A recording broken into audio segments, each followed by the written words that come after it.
Okay, let's dive right into this explainer and unpack what is easily one of the most fascinating historical metamorphoses ever recorded. Today, we're talking about the Anunnaki. Now, if you've spent literally any time at all exploring the fringe side of the internet, or maybe watching late-night cable documentaries, you've for sure heard this name.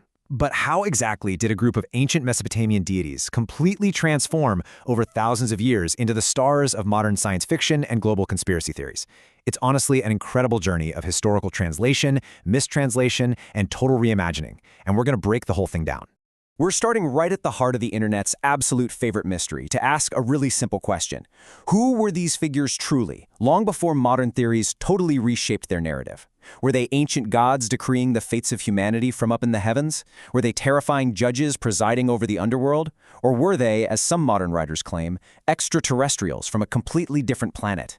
To get to the actual truth, we need to peel back all those modern ancient alien theories and look directly at the hard historical evidence. Section 1. The True Origins. To understand the original Anunnaki, we have to travel way back to the earliest known inscriptions from the post-Akkadian period. This is right around the reign of Gudea and the third dynasty of Ur.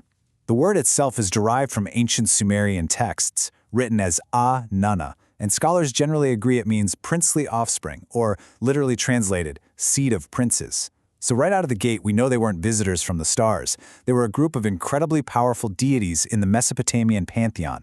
Essentially, they were the royal family of the ancient heavens. And the parents of this cosmic royal family were An, the god of the heavens, and Ki, the goddess of the earth. You see, the Sumerians believed that originally heaven and earth were just one completely inseparable mass. The ancient texts describe how the absolute oldest of the Anunnaki, the air god Enlil, literally split heaven and earth in two. His father An carried away the sky above, while Enlil carried away the earth below, literally creating the universe as humanity knew it. Now, you might be wondering, how did the ancient Mesopotamians actually picture these beings commanding the world around them? Well, they were almost exclusively anthropomorphic, meaning human-like, but they possessed tremendous physical size and extraordinary powers. So they didn't look like little gray aliens. They looked like towering, magnificent humans. They were depicted wearing these super elaborate garments with actual gold and silver ornaments sewn right into the fabric. And they had these signature horned caps, sometimes featuring up to 7 superimposed pairs of ox horns, just to clearly broadcast their ultimate divine status. But they didn't just look grand, right? They literally radiated physical power. The texts describe them as wearing a divine, kind of ambiguous substance known as milam, which, to quote the translations directly, covered them in terrifying splendor. And this wasn't just some metaphorical, glowing halo painted on a wall. It was a tangible, overwhelming manifestation of awe-inspiring power that could actually also be worn by ancient heroes, legendary kings, and even demons. Which brings us to this absolutely fascinating Sumerian concept called ni. It specifically translates to the physical tingling of the flesh a human would experience when looking at a deity's terrifying milam. It's like static electricity. The ancient Mesopotamians believed their gods were so incredibly physically powerful that just being near their splendor would literally cause your skin to crawl. It was a completely visceral physical reaction to encountering the divine. Because of all this, humans treated their local temple as the literal, actual house of the god. The cult statues were treated as the physical embodiment of the deity. So you had a specialized set of priests providing constant, around-the-clock care. They clothed the statues, they set out these elaborate decadent feasts so the gods could quote-unquote eat, and during religious festivals they transport these incredibly heavy statues along the waterways in full-size barges, or move them over land using massive divine chariots. It was this highly physical, interactive form of worship where humans were entirely responsible for the daily care of their creators. Section 2. The Evolving Mythology. So the mythology of the ancient Near East wasn't just frozen in time. Because Mesopotamia was a region of constant conquest and shifting empires, the Anunnaki didn't actually stay supreme heavenly sky gods forever. If we map out their timeline, we start around 2100 BCE, where they are powerful heavenly deities decreeing human fates. But then look at the shift by the Middle Babylonian period around 1592 BCE. They've morphed predominantly into deities residing in the underworld.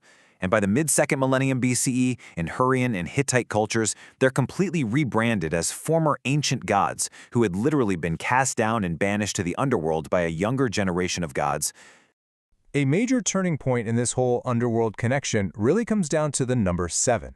In the super-famous Sumerian myth of Inanna's descent into the underworld, we see exactly 7 Anunnaki serving as terrifying Thontonic judges.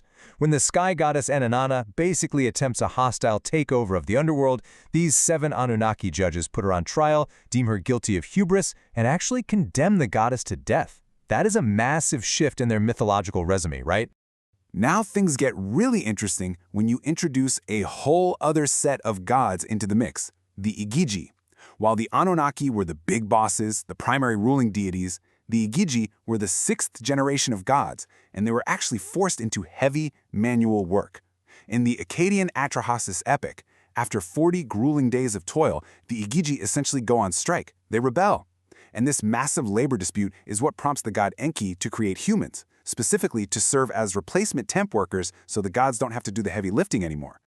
By the time we get to the late Babylonian creation epic, the Enuma Elish, this cosmology becomes incredibly complex. The Babylonian national god Marduk actually steps in and explicitly splits the Anunnaki's vast numbers just to manage the universe. He assigns 600 of them down to the underworld and 300 up to heaven. And in gratitude for his leadership, the Anunnaki actually build a splendid temple entirely dedicated to Marduk. It's like we're seeing them being organized and categorized as the Babylonian mythological universe expands. As we reach the Hurrian and Hittite cultures, the mythology shifts so drastically that the Anunnaki just become known as the former ancient gods.